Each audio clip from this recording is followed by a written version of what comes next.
जय श्री श्याम। श्याम भक्तों, हम आपके लिए आए दिन बाबा श्याम के चमत्कार से जुड़ी हुई सत्य कहानी लेकर आते हैं। हमारा बाबा श्याम आए दिन इतने बड़े बड़े चमत्कार कर रहा है। जो भी सच्चे मन से बाबा श्याम के दरबार में जाता है या बाबा श्याम की पूजा करता है, बाबा श्याम उसके भाग्य के लिखे हुए दुख को भी बदल देता है। इसी एक सत्य कहानी हम फिर से लेके आए हैं आपके लिए। इसने भी नाम जप किया है, मंत्र जाप किया है बाबा श्याम का, वह भगत कभी निराश नहीं हुआ है। किसी न किसी रूप में आकर बाबा श्याम भगत की मदद करता है, उसके जीवन में करता है चमत्कार। इस सत्य कहानी को पूरा अवश्य देखिएगा, बाबा श्याम की कथा को अधूरा ना छोड़िए। यह सत्य कहानी है विनीत जी की। विनीत जी बताते हैं, बाबा श्याम ने मेरे जीवन में इतना बड़ा चमत्कार किया है तो मैं बाबा श्याम का सदा ही आभारी रहूंगा। मैं तो बर्बाद हो गया था, आत्महत्या के सिवा कोई रास्ता नहीं बचा था मेरे पास। ऐसे ही मेरे बाबा श्याम मेरे जीवन में आए और मेरे जीवन को बदल दिया। मेरे पे कर्ज इतना हो गया था, जो पैसे लेने वाले आते हैं वह चार बातें सुना के चले जाते हैं। मैं यही सोचता था कि मैं जल्दी जाऊंगा घर पे रात को, वह पैसे मांगने वाले आएंगे, तो इसलिए मैं रात को 12-1 बजे घर पे जाता था, सुबह जल्दी उठकर घर से चला जाता था। और आए दिन मैं टेंशन ही करता था, यही सोचता था आए दिन कि मैं कैसे चुकाऊं पैसे, पर मेरे समझ नहीं आ रहा था कुछ भी। तो आगे विनीत जी बताते हैं, एक बार तो इतना हो जाता था कि हम अपने पड़ोसियों से कहते थे, जो भी कर्ज मांगने के लिए आए तब आप उसको बोल देना कि वह घर पे नहीं है, तो आप हमारे घर के बाहर से ताला लगा दो ना। मेरा जीवन खराब हो गया था। और आगे विनीत जी बताते हैं कि मैं वही अनुभव आप सभी श्याम भक्तों को सुनाने जा रहा हूँ इस चैनल के माध्यम से। और आगे विनीत जी बताते हैं कि लोग सच कहते हैं कि हारे का सहारा बाबा श्याम हमारा, ये बाबा श्याम सच में हारे का सहारा है, दया का सागर है, करुणा निदान है। जितनी तारीफ मैं बाबा श्याम की करूँ उतनी ही कम है। सच्चे मन से बाबा श्याम को याद कर लेते हैं हम, तब हमारे उसी टाइम से हमारे कष्ट है जो वह समाप्त कर देता है बाबा श्याम। ये मेरे साथ में हुआ। आगे विनीत जी बताते हैं कि मैं मुंबई में रहता हूँ, तो हमारे घर में सिर्फ 2 ही मकान थे। मैंने ऐसा सोचा क्यों ना मैं 2 मकान और बना लूँ ऊपर। फिर 2 मकान बना लिया। मेरे 2 बच्चे हैं, मेरे माता पिता भी मेरे ही साथ में रहते हैं।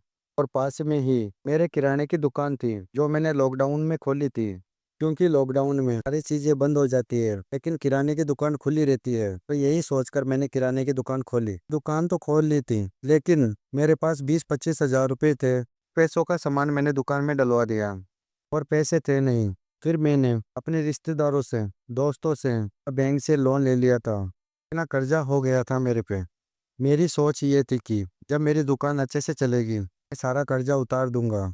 लेकिन मेरे को क्या पता था, जो मेरा फैसला था वह गलत था। पहले तो मेरी दुकान काफ़ी ज़्यादा अच्छी चली, भीड़ लगी रहती थी।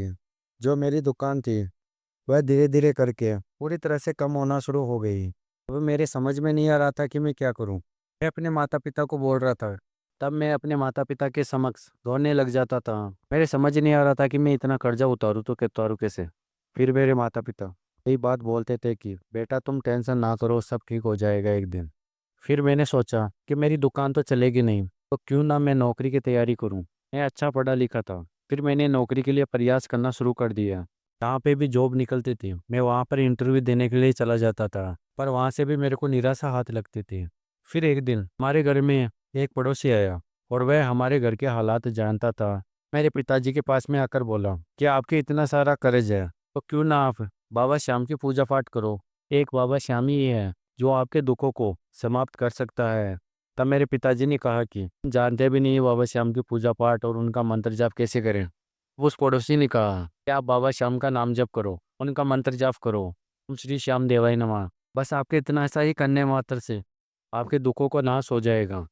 तब मेरे पिताजी ने मेरे को ये बात बोली। मैंने कहा कि पिताजी ठीक है, हम ये भी कर लेते हैं, शायद बाबा श्याम की कृपा हमारे पे हो जाए। तब हम लोग सभी घर वाले बाबा श्याम की पूजा पाठ करना शुरू कर दिया, उनका नाम जप करना शुरू कर दिया, उनका मंत्र जाप करना शुरू कर दिया। तो बाबा श्याम की कृपा से एक ही महीने में हमारे जीवन में चमत्कार होना शुरू हो गया। धीरे धीरे करके हमारी दुकान पे गिराई का आना शुरू हो गया। वैसे वैसे ही हमारा विश्वास बाबा श्याम के ऊपर अटूट होना शुरू हो गया। फिर एक दिन मैंने अपने पिताजी को बोला कि पिताजी अब हमारे पर बाबा श्याम की कृपा हो गई है, तो क्यों ना आप दुकान को संभालो, मैं नौकरी की तैयारी करता हूँ। क्या पता बाबा श्याम की कृपा से हमारे घर में नौकरी भी आ जाए।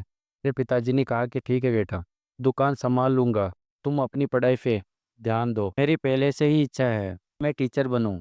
तब मैंने बाबा श्याम का नाम लेकर मैंने एग्ज़ाम दे दिया और बाबा श्याम की कृपा से मेरा सिलेक्शन हो गया। और मैं ये बात घर पर आकर अपने माता पिता को बोला, तब मेरे माता पिता जी बहुत खुश हो गए ये बात सुनकर। और हम लोग बाबा श्याम के समक्ष गए, बाबा श्याम को इतना धन्यवाद किया। आज आपकी ही बदौलत है जो हमारी किस्मत को बदल दिया है। हमारे जीवन में इतना ज़्यादा दुख था, इतना कष्ट था, पर बाबा श्याम आप सच में हारे के सहारे हो। आप हमारे घर का सहारा बने और हमारे जीवन को बदल दिया। ये विनीत जी बताते हैं कि हमारी दुकान भी काफ़ी ज़्यादा अच्छी चलती है।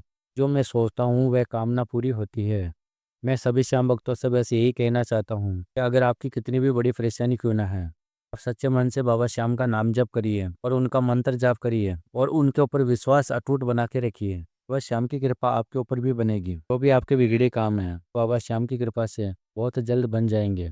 तो श्याम प्रेमियों, आज हमने सुनाया विनीत जी की सत्य कहानी। यदि बाबा श्याम की महिमा आपको पसंद आई है तब बाबा श्याम के लिए इसको लाइक कर देना। अगर आप नए हैं इस चैनल पे तो इस चैनल को सब्सक्राइब अवश्य कर देना। श्याम भक्तों, मिलते हैं अगली वीडियो में। हमारी बाबा श्याम से यही प्रार्थना है कि आपके ऊपर और आपके परिवार के ऊपर उनकी कृपा हमेशा के लिए बनी रहे। बोलिए हरे के सहारे की जय। जय श्री श्याम।